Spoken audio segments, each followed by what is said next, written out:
And, Jeff Goldblum got his name trending on Twitter there a few days ago. Everyone was freaking out because he said, yeah, I'd still work with him. Like, there's no, as far as Jeff Goldblum and many of Alan's contributors are concerned, like, there's not enough evidence to convict the guy. So they're not going to, like, burn that bridge. But I'm like, are you going to ask every person who's ever been in a Woody Allen movie whether or not they'd still work with him? Chances are a lot of them would still say yes. And like, that's problematic, but it's still like, it's kind of like empty content. Well, whether or not you agree with Woody Allen or not, it's the fact, what bothers me more is the fact that we're not very tolerant of people who don't hold our own views. Yeah. Yeah. It's like, okay, Jeff Goldblum doesn't mind working Woody Allen. That doesn't mean I have to hate or like Jeff Goldblum or take a side. Yeah. I just clearly I know where he stands, but I'm not gonna personally hate on him for disagreeing with me. Let's talk to the 15th Woody Allen contributor this week to see what they think about that. I know. I can dislike Woody Allen as a person, but still find genuine value in his films. Yeah, and that's stuff like that gets back to the whole question of like art versus the artist, and especially when it comes to a movie that takes like dozens, if not hundreds, of people to make, and how much of it is Woody Allen's contribution and how much is the crew. And I mean, personally, I haven't liked a Woody Allen movie probably since Midnight in Paris. Yeah. And like he's been insistent upon like crafting stories that are very much kind of like a plea for help. He has like this older male character who falls in love with a younger female character, and it's very self-reflective. Yes. Yeah. Not that we should accept it or anything, but people are going to be fucked up and weird. Well, how's that for putting a button on it? People are going to be fucked up and weird. Yeah. Well, on that very uplifting note, we'll cut some of that out. Let's start the show.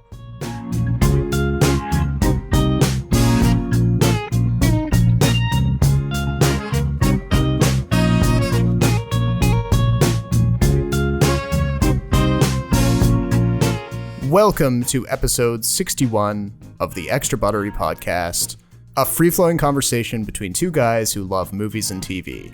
This time on the show, we're going to be touching on the new Robert Eggers movie, The Lighthouse, the new Martin Scorsese movie, The Irishman, and we'll also be talking about Damon Lindelof's HBO show, Watchmen. But joining me from Vancouver is my co-host, Jason Chen. What's up? Yeah, let's just jump right into The Lighthouse. Daddy! Let Neptune strike ye dead Winslow! Hark!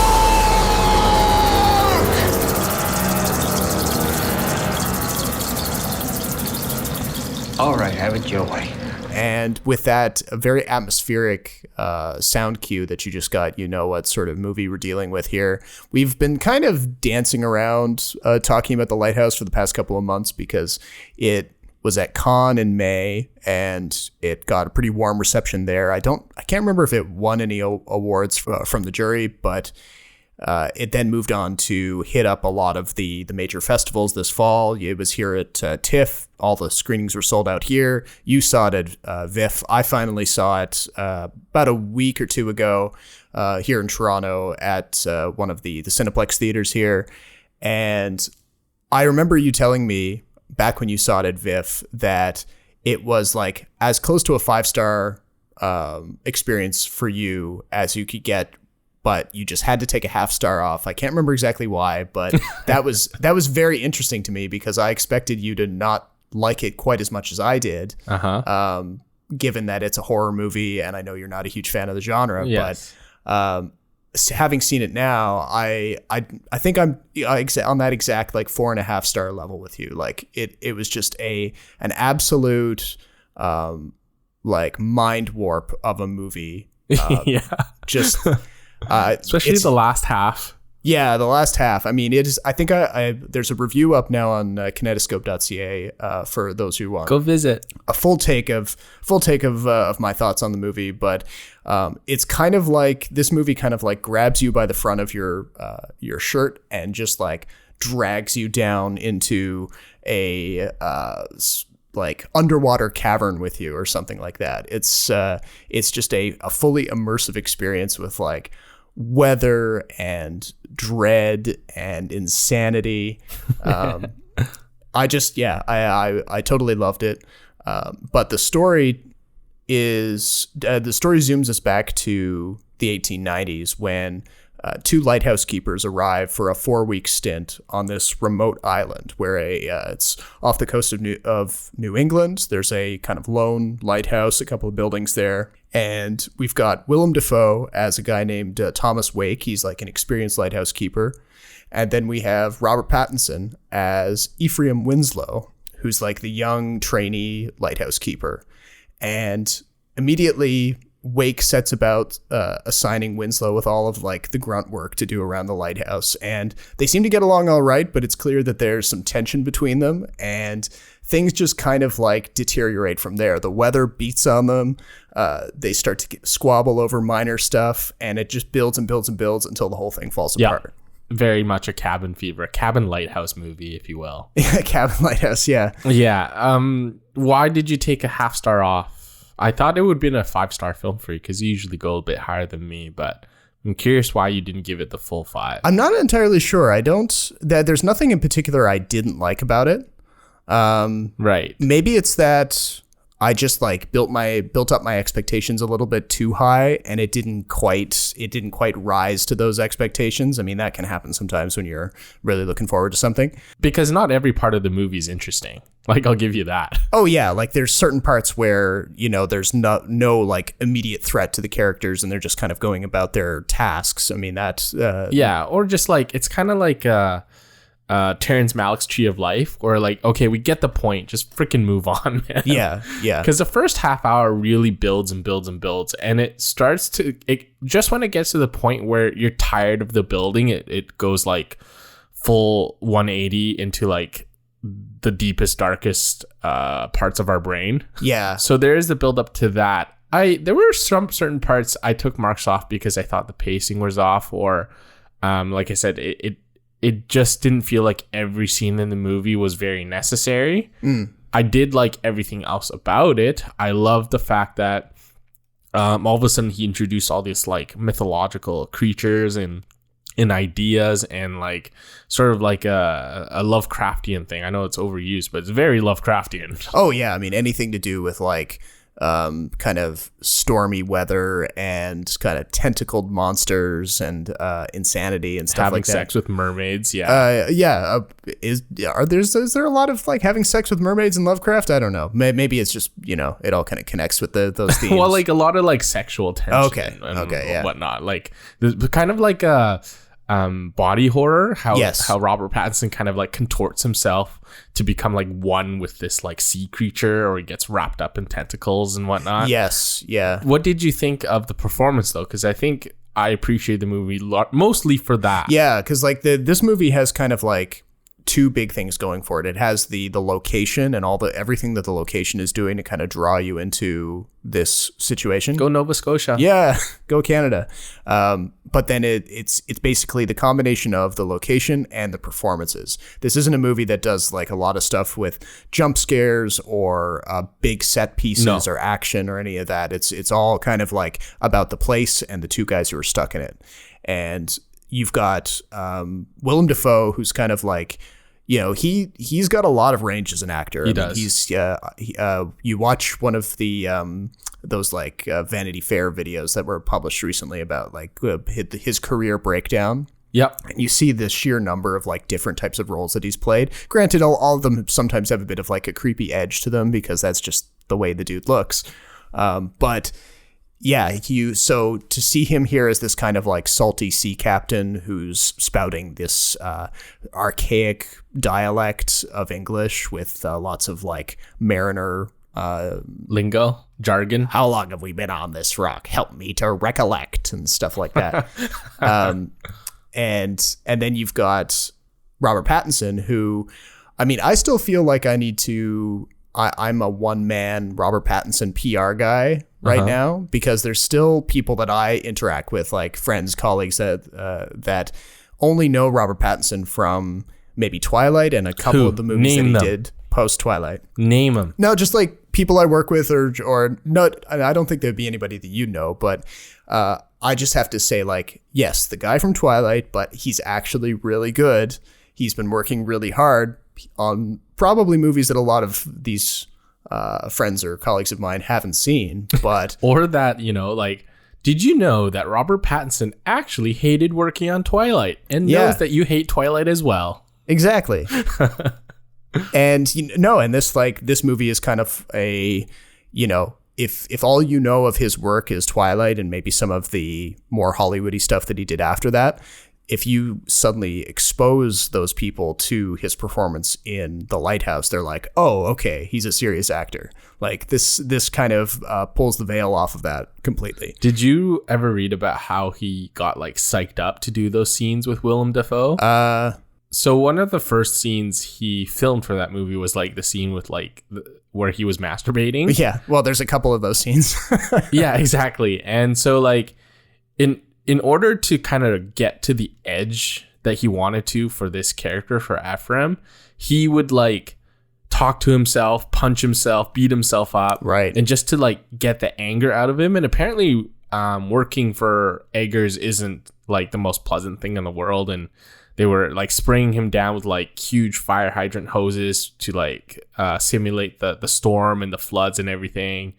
And Robert Pattinson's just like, he's not the type of actor who is willing to do like 20 different takes of the same thing. Right. Every take he wants to do something different. So he got to the point where like he was literally on the edge where he didn't know how to react anymore. And he had to really like physically beat himself up to find a new range that he could use for this movie, which I found really interesting. Yeah, I mean, I wouldn't, it's a pretty risky kind of method to have when you're an actor, like to kind of emotionally and physically abuse yourself to get a different performance out. But it's proven to work, though. Yeah, I mean, it works for the character because he's supposed to be playing a guy who's been kind of beaten up by life, who is exposed to some of the most vicious conditions imaginable, and is completely deteriorating mentally. So, hopefully he doesn't have to like punch himself in the face to play Batman too. That would be kind of it wouldn't bode well for his career length or anything. But well, it would be interesting.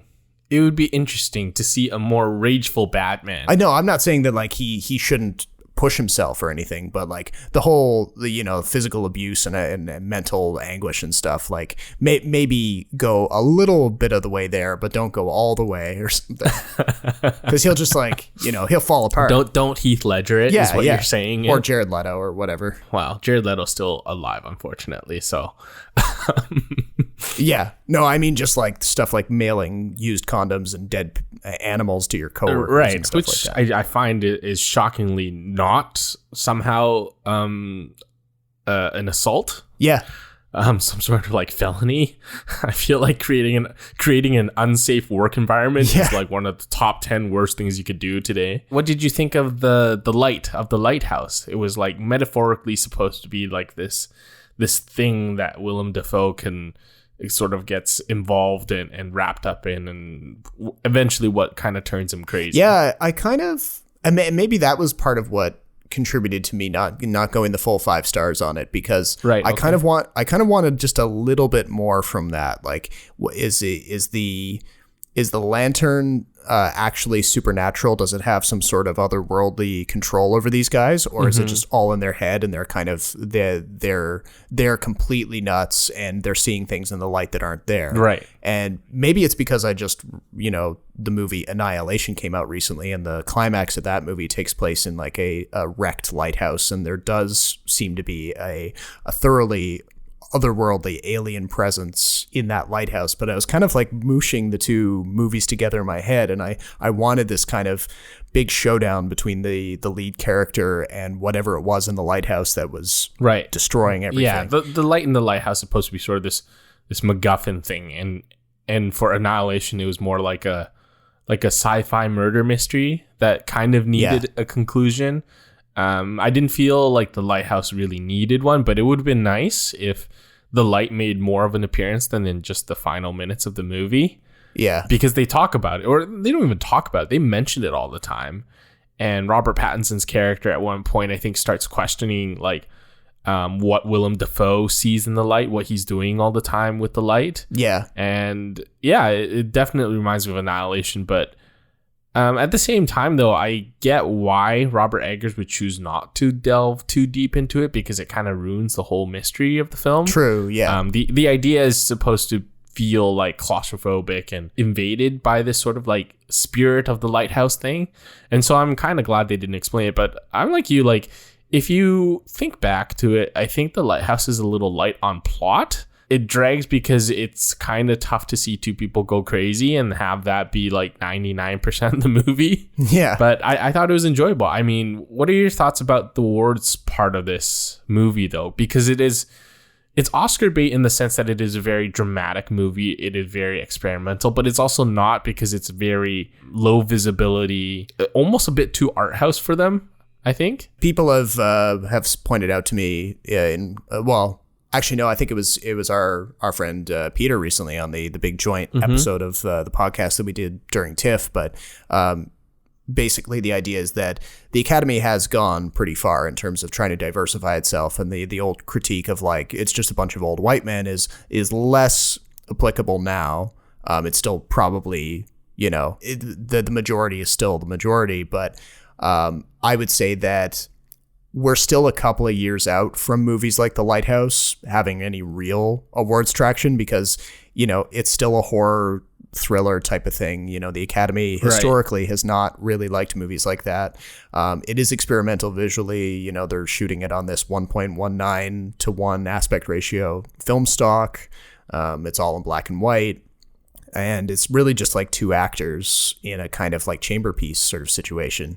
All of those elements together kind of make it more likely that the movie, there might be a stray supporting actor nomination for Willem Dafoe in that, maybe a screenplay.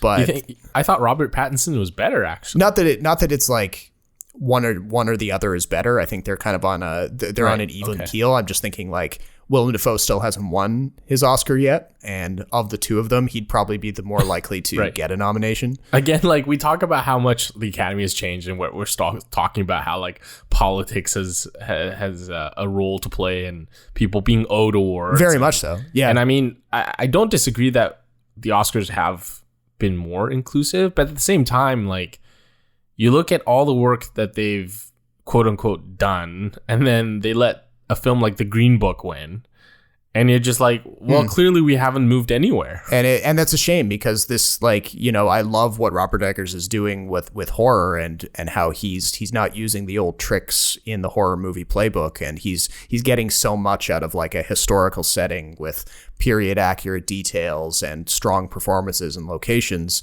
that other directors will kind of like throw a bunch of cliches at the screen to try to achieve. I mean, it'll be interesting to see how well Just Mercy will be received when it's released on Christmas. Yeah. Because if that gets a very warm welcome, like Academy level kind of welcome, then I really don't think we've moved anywhere. Yeah. I think we're very much stuck in the mud, just kind of rolling around in it. Sometimes progressing, sometimes not. Definitely falling on our faces a lot, though. Speaking of horror, have you watched Silence of the Lambs yet? No, I have not. I got my Criterion order. They had a recent flash sale. Any of you Criterion lovers out there will be with me in. Oh, so you haven't received it yet? No. I came in the mail, but I got 6 Blu-rays in that order, and then not to mention I got another couple of Blu-rays from Amazon for other movies. So I'm like swimming in unwatched Blu-rays right now, and I just have to find the time to pop them all in. Me too. I need to get back on the wagon. I've fallen off so hard, and it's been a while since I've actually watched like a movie. Well, you had a pretty dense couple of weeks there during VIF, so I needed a break. It's funny how people are like, "What do you mean you need a break from movies?" I'm like, "No, you don't understand." No. Was with the way I watch movies, like it takes some mental effort. Yeah, it's not just something. If I wanted to turn my brain off, I would have watched Aquaman on loop for 5 times. Speaking of films. Oh yeah, okay. I thought you were going for a better segue. No, I was waiting for you to segue. Okay. Yeah. So speaking of films, half of what this whole podcast is about, we've got another film, and that film is The Irishman. We're going to war with these people. War.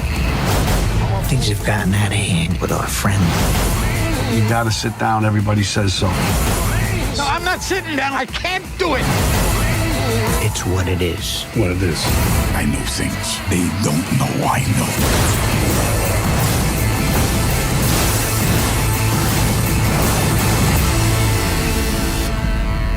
It's gonna happen. Either way, he's going. Gangster pics. Give them all to me. Not to go too far down the Martin Scorsese versus Marvel thing again, because we did that last episode, Yeah, screw that. and it never ends. But I feel like part of what's kind of keeping that discourse going is because Scorsese's got a new movie out, and that is The Irishman.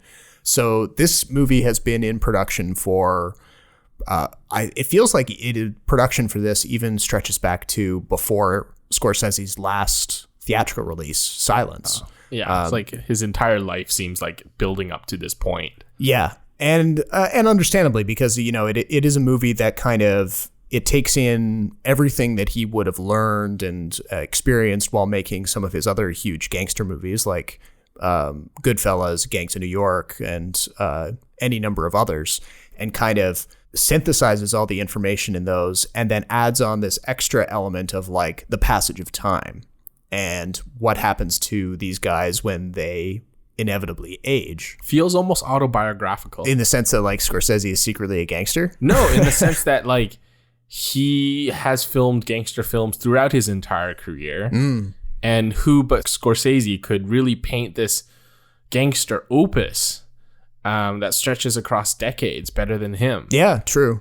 I think every director has this like opus, this film that I think that his entire life has kind of not aimed towards, but certainly moved toward. Yeah. So for George Lucas, his opus was clearly Star Wars, and you could argue the prequel trilogy is his kind of his opus, because that's the one that I think was the Star Wars that he wanted to make. The original trilogy was like constrained by all sorts of different production and budget stuff. Yeah. Issues. Yeah, exactly.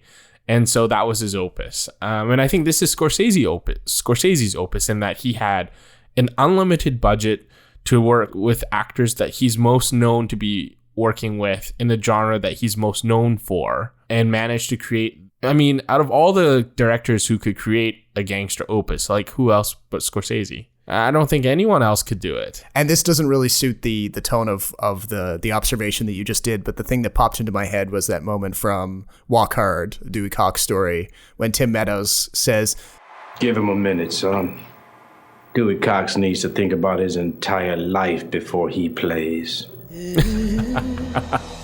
but it's 100% true. Like you're right. Like Netflix, he partnered with Netflix on this one, seemingly because Silence didn't do too well in the box office. It was a pretty niche subject matter about Jesuit priests in like 17th century Japan. Yeah, that was not going to be a seller in the first place. Anyway. But he needed a huge budget for this because he wanted to be able to take actors that he's always worked with, longtime collaborators like Robert De Niro and Joe Pesci, Al Pacino, and show the arc of their lives over multiple decades. And to do that, you need really advanced de-aging technology with, expensive. Yeah, which I've heard is good. It's all right. I mean, I don't think the intention on the part of the filmmakers was to take Robert De Niro and Pacino and Pesci and make them look like the younger selves that we already know from their earlier work. I don't think that would be possible because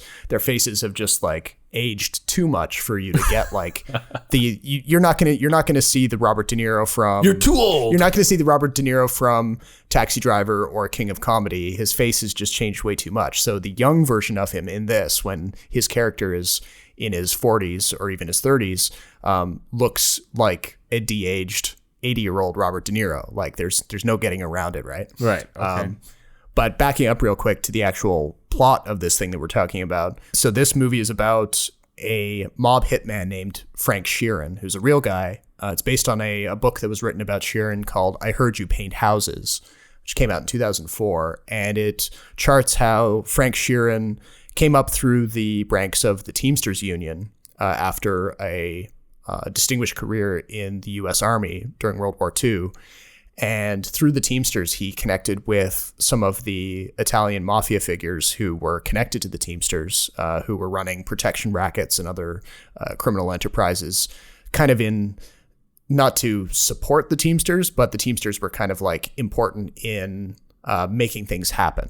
And of course, heading up the Teamsters Union at the time, the general president was Jimmy Hoffa. And so this movie sees Frank Sheeran's kind of rise up through kind of two different power structures. He gets to a very high position in the Teamsters and becomes a union president, one of the locals, and is kind of like a personal bodyguard for Jimmy Hoffa. But then he's also in with all of the Italian mafia, specifically the Bufalino crime family. And that's headed up by Russell Bufalino, who's played by Joe Pesci in this movie. And we kind of follow Sheeran's double rise in these two different worlds that are kind of intertwined until we get to a climactic moment where Jimmy Hoffa disappears. And as many people might remember, technically speaking, Jimmy Hoffa's disappearance / likely murder has never been solved. Mm-hmm. And that's kind of what we have here. We have like De Niro's character starting the movie by reflecting on his life. He's speaking to an unknown person. We never actually see who he's speaking to. It's these scenes take place in like a Catholic nursing home. And through all these flashbacks, that's where we start seeing this de-aging technology, where we watch Frank Sheeran kind of coming and going through various parts of his life and, you know, carrying out mob hits, but also hanging out with Jimmy Hoffa and their families getting to know each other. And it's, you know, the scale is just epic. Does it ever feel like a really long 4-hour movie? Actually, no, because I was thinking about other recent like 3.5-hour movies that I've seen, like Terrence Malick's new one, A Hidden Life. And whereas in Terrence Malick's thing, you know, for all of the beauty of the shots and how fantastic it is on a like production level, I did kind of feel the time going by in a really plotting sort of way. In this, you don't really feel the time pass in the same way. You're just kind of sucked in. There's a lot more like dialogue and drama to follow along with. Mm-hmm. So it just kind of like it picks you up and draws you along. But the weird thing is when I come to actually ranking the movie, because I feel like even though the watching experience isn't as plotting or lengthy as A Hidden Life, I still think Hidden Life is the more beautiful film, or the movie that's doing more new things in terms of like visuals and music and that kind of thing. Whereas The Irishman, right, it's easier to watch, but there's less innovation in terms of storytelling, you know, where we are still getting like a very much like a long, it's a mob story, yeah. And it's, you know, we're not seeing any new kind of dynamics there that we haven't already seen, other than the fact that we see the full length of it and watching these guys get old and die. Would an apt comparison be The Irishman to The Godfather? A little bit, yeah. But then The Godfather had the benefit of being split up into like the 3 distinct chapters released as individual movies. And they each had their own like internal arcs in those movies. Well, The Godfather 2 kind of spans quite a wide bit of time. It does, but then you got the early prequel stuff with the like the young version of Don Corleone, and then the kind of present day stuff with Michael Corleone. This one's got like maybe 4 or 5 different time periods that it's trying to keep track of. All right, I'm excited because I love mob films. Probably crime is probably my favorite genre film. So, I mean, De Niro and Pacino together, I'm always game. I think managed to like somehow sit through half of that one they did a few years ago. It was like set in Brooklyn or something like that. I can't remember the name. It was like one of their rare team ups. It's like Righteous Kill or something like that. Righteous Kill, yeah. I even made it through half of that. So anytime those two guys are on the screen, I'm always interested. So I'm looking forward to it. I'm glad that you said it doesn't feel like a 3.5-hour film, because my God, films these days are just a test of my patience sometimes. Well, they're like, serialized TV is getting away with doing like 10-hour movies in TV show form. So I guess they feel like they've got the license to stretch stuff out now. Yeah. And I mean, that's a good segue for Watchmen. I don't know if that was on purpose or not, but it was not, but I'm glad you saw it that way. Yeah, that was a good segue. Because Watchmen, I think we're 4 or 5 episodes in, and if you watch them in succession, it would kind of feel a little draggy at times, but in 1 hour chunks, it's quite an entertaining and interesting show. People who wear masks are driven by trauma.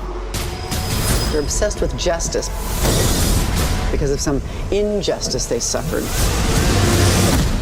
Ergo, the mask. It hides the pain. I wear the mask to protect myself.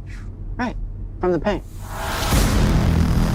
I don't know when you plan on getting on the show, but I hope you do soon because we can really talk about it. But anyway, Watchmen, this new HBO show developed by Damon Lindelof, famous for Lost and Prometheus, and also famous for being a screenwriter that doesn't know how to write a coherent plot. Ooh. A screenwriter who doesn't know how to properly end things. A screenwriter whose ideas just kind of sprawl in all sorts of directions with no real goal. And again, characters who are a lot of times dumb and uninteresting. But at the same time, the show has been sort of the opposite. But we are only 4 episodes in. So anyway. You're kind of in like prime Lindelof territory now, like those early episodes when his like the scope of what he wants to do is stretching out in front of you. Yeah. And you're not entirely sure like how he's going to actually end it when he has to come exactly. To that. So in this Watchmen, which is set years after the events of the comic, picks up sort of the modern day where Dr. Manhattan is in self-imposed exile on Mars. In his wake, the people are united. The technology has advanced to a point where, holograms and electric cars are pretty ubiquitous. The fallout is that Rorschach, if you remember from the film and the comic, writes this diary basically exposing Ozymandias and Dr. Manhattan of this like incredible conspiracy theory that ended the Cold War and Nixon. It's sort of an alternative history show. And in the world we live in, cops now wear masks. People who have been victims of racism by the US government or white people have been given restitution by President Robert Redford, the actor, who had ruled for quite some time. And because of these, I guess, compensation packages that have been given to minorities that have been victims of racism, there's a lot of backlash from white people, and this new sort of Ku Klux Klan forms called the 7th Cavalry. And so again, even though the world has averted nuclear disaster, there are clearly still a lot of divisions in society along racial lines and socioeconomic lines. Right.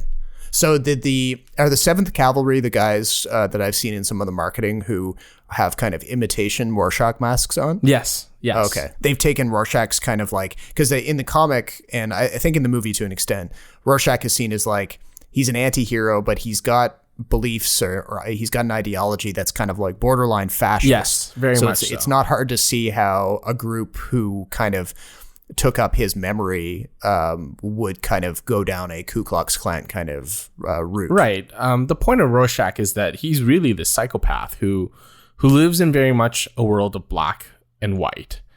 But he may not always be right on certain issues. There are certain issues that will always be some sort of shade of gray, but he doesn't see it that way. And so his followers sort of put on these makeshift Rorschach masks, just basically white masks with ink blots on them. Right. And they've basically become sort of a proxy for white supremacy, suicide bombings and whatnot. And what's interesting is that the show is set in Oklahoma, and it highlights this real life event called the Oklahoma Race Riots back in the 1920s, when a really affluent black neighborhood was attacked by a bunch of racists and firebombed, and and ransacked, and a bunch of people died, and it was horrible. And for a long time, the people in Oklahoma and American history have kind of glossed this over. But in this show, Lindelof really like highlights this specific event and the fallout from it. It's really timely in the sense that we're dealing with a lot of same stuff about police brutality, injustices in the legal system, injustices along racial and social economic lines. I don't get the sense that it's making a thesis or a more point either way. I think we're too early in the series for that, because the series, like the movie, is about this vast conspiracy that involves really high-level ranking people, high-ranking government people, and a bunch of superheroes or vigilantes whose motivations are never quite clear.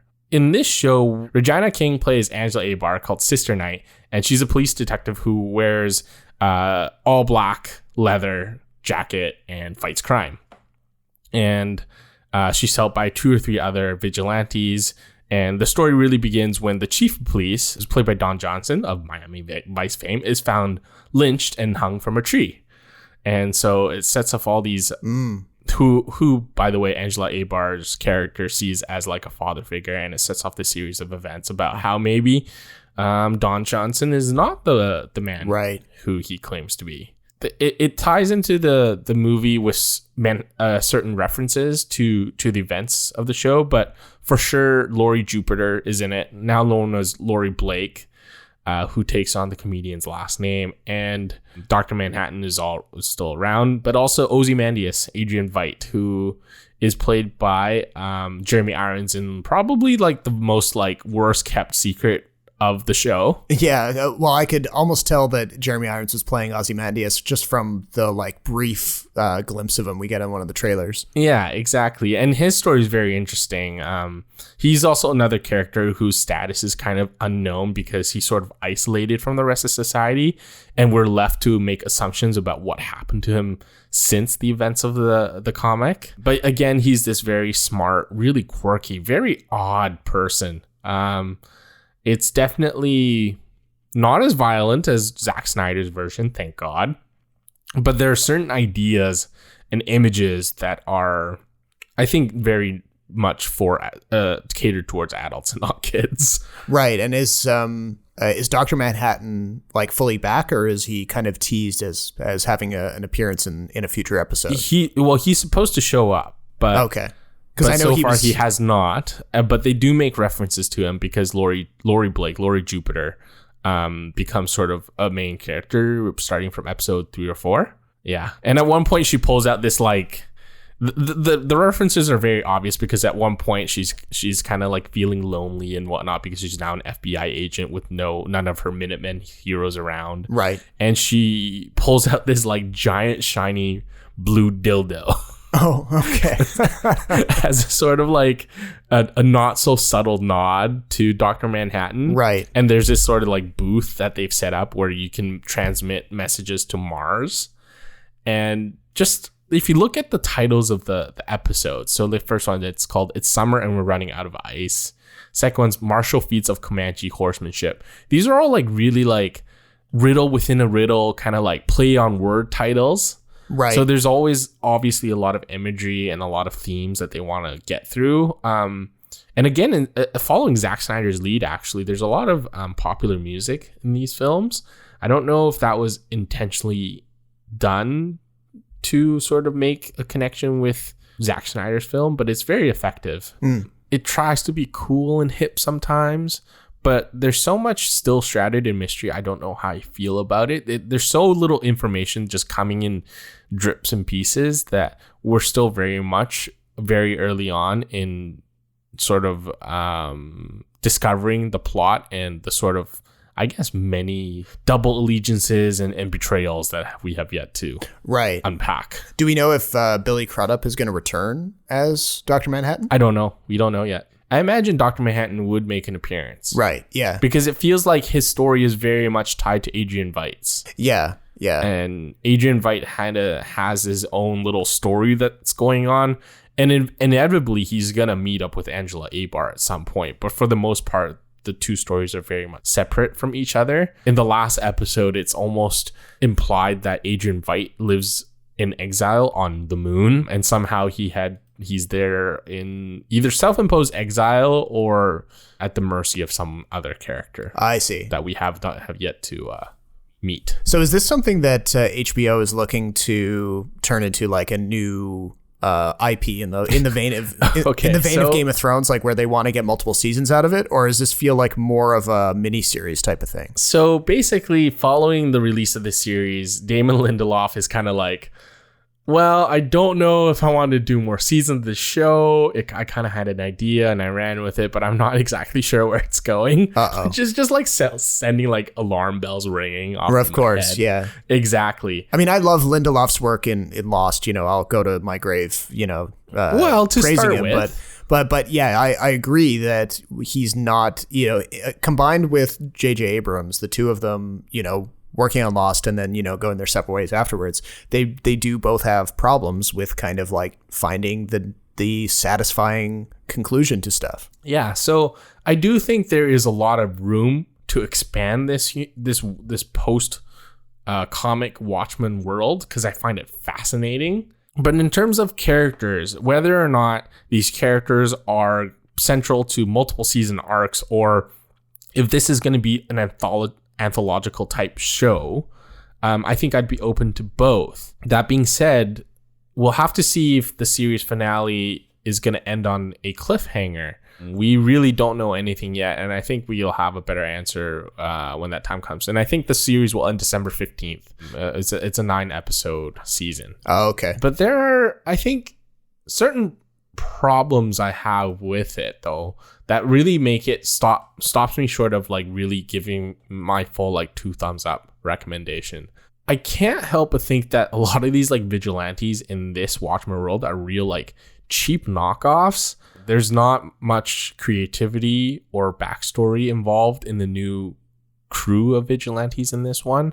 I think what made Watchmen so interesting was the interplay between characters within all the vigilante groups, like within the Minutemen and all those other characters, and how like Hooded Justice had like a feud with a comedian, and they're like closet gays, and like stories about like betrayals. Well, and they're 2 generations of Minutemen too. Yeah, exactly. And how they're all kind of tied together and how they develop and shape the world that they're in. I think we're missing quite a bit of that with these characters so far. I will say though that Tim Blake Nelson, who plays this detective / vigilante known as the Looking Glass, who wears this sort of reflective mask that is kind of like Rorschach. So he's kind of like a knockoff Rorschach, but not nearly as crazy. And he's this brilliant detective, and he really knocks it out. And then there's also Red Scare, which is just a police detective who wears a red Adidas sport tracksuit, which I'm just like, really? Like, come on. Like, he looks like he stepped off from the wrong set of Kick-Ass into this show. Right. Whereas if you look at Night Owl, Silk Spectre, Ozymandias, like the comedian, like their looks are so unique and defined. And I think a lot of thought about its use and look has been put into it. Whereas for this show, I'm not so sure that the same thought and care were used. Yeah, because I mean, you think about like how the characters from, say, the movie, they originated on the page. And I would say that, was it Alan Moore or Frank Miller? Alan Moore. Alan Moore and his collaborators on the comic had to... Yeah, Dave Gibbons, yeah.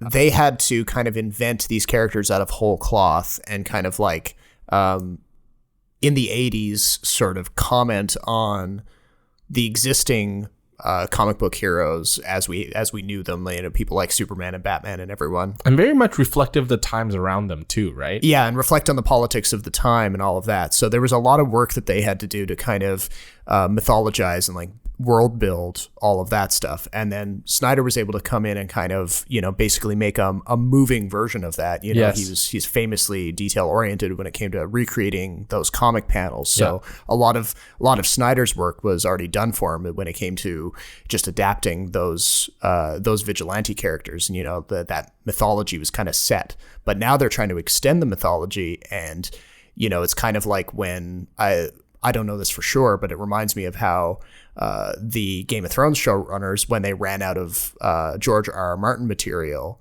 they had to do a lot more work to kind of extend it without being the kind of guys who originated those characters.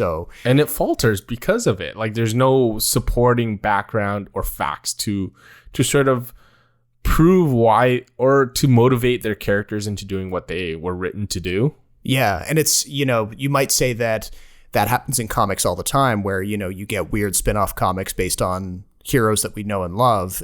But at the end of the day, the comics always have that kind of core structure to build on. And it's fun to see like a communist version of Superman, or like a Gotham by Gaslight, like, Batman hunts Jack the Ripper in Victorian England kind of spin-off, because we know the Batman character, we know the Superman character so deeply that it can support those kind of spin-offs. Right. But this is like, this isn't so much a spin-off as it's trying to continue the through line past a point that was already kind of an ending. Yeah. And I mean, I know that Dr. Manhattan is currently fighting Superman in one of the comics arcs right now. But really? I didn't know that. What arc? How have I not heard about this? I forget if it's Action Comics or Action Comics. Action Comics is around still, or they bring that back or something? Yeah. Okay, so this is an arc called Doomsday Clock, and it's a DC imprint. They're having Manhattan fight off pretty much all of the Justice League right now. Okay. I don't know where it started, but it's like a multi-issue kind of arc, and it's written by Jeff Johns. Yeah. So I like, it's not that Watchmen totally ended with those characters, and that, there hasn't been any other stuff with them since. But yeah, anyway, it just goes to show that, extending characters and spinning off characters, it isn't always the easiest thing in the world. Well, this looks very interesting. Yeah, man. Like, I don't know if they have any like printed, like, if you can buy a hardcover or trade paperback version of it yet, if it's done. But because I've never gotten into like single issue comics in the way that some fans do, but I prefer to wait until like they're all compiled for me. But it's interesting that you mentioned two things: the clock, which is again a running theme in the show, because there's this trillionaire woman called Lady True who is attempting to build this millennium clock, whose use that we're still not privy to. In the center of Oklahoma, and it's got something to do with Dr. Manhattan and Adrian Veidt, but we don't know what it is yet. Oh, okay. The second is the comic book sort of look it has. So if you remember, there are a lot of comic books where like they'll do a close-up of one thing, like say like a circular object, say like a clock, and then they'll smash cut it into another scene, and that clock that's a circle becomes like, I don't know, a coffee cup or something that someone picks up or something like that, right? Right. There's a lot of that in the TV show. That's sort of one of the ways they implied that Adrian Veidt is stuck on the moon, because he's looking through this like binoculars or this looking glass, and he's looking at this round thing, and that round shape ultimately becomes the moon. So there's a lot of that. I don't know if I'm pretty sure that's intentional to sort of give you the comic book feel of the film. But yeah, I do recommend it. I don't think the production value is on the same level as Zack Snyder, because I'll give Zack Snyder one thing, in that his production value and his costumes for his films are always usually pretty top notch. Oh yeah, he tends to work with some pretty great people on that. Yeah, my only fear is that Damon Lindelof has no idea where the show's going, and it's starting to feel that way, because we're 4 episodes in of a 9-episode show, and we're not really getting a lot more clarity on a lot of issues. There's actually a lot more things that I feel that we are still going to learn more about, and certain things that may never be answered. So, all right, well, classic Lindelof. I don't know for sure like whether I'll ever. I think I'll wait until this season is done and kind of like figure out whether I want to catch up on it. Maybe at that point, I'm a little bit leery of kind of jumping in on it while it's still going, but maybe we'll revisit it when it's when the season finale is done, and kind of like check in and see, please do. See what it's like. Can I throw one last plug in there? Oh yeah, what do you got? Okay, Showtime has a show called On Becoming a God in Central Florida. Oh yeah, which just aired its season finale, and I haven't got to it yet, but I'm really, really close. As you walk the path ahead of you, you're going to learn exactly what you are made of. We're gonna get what we want.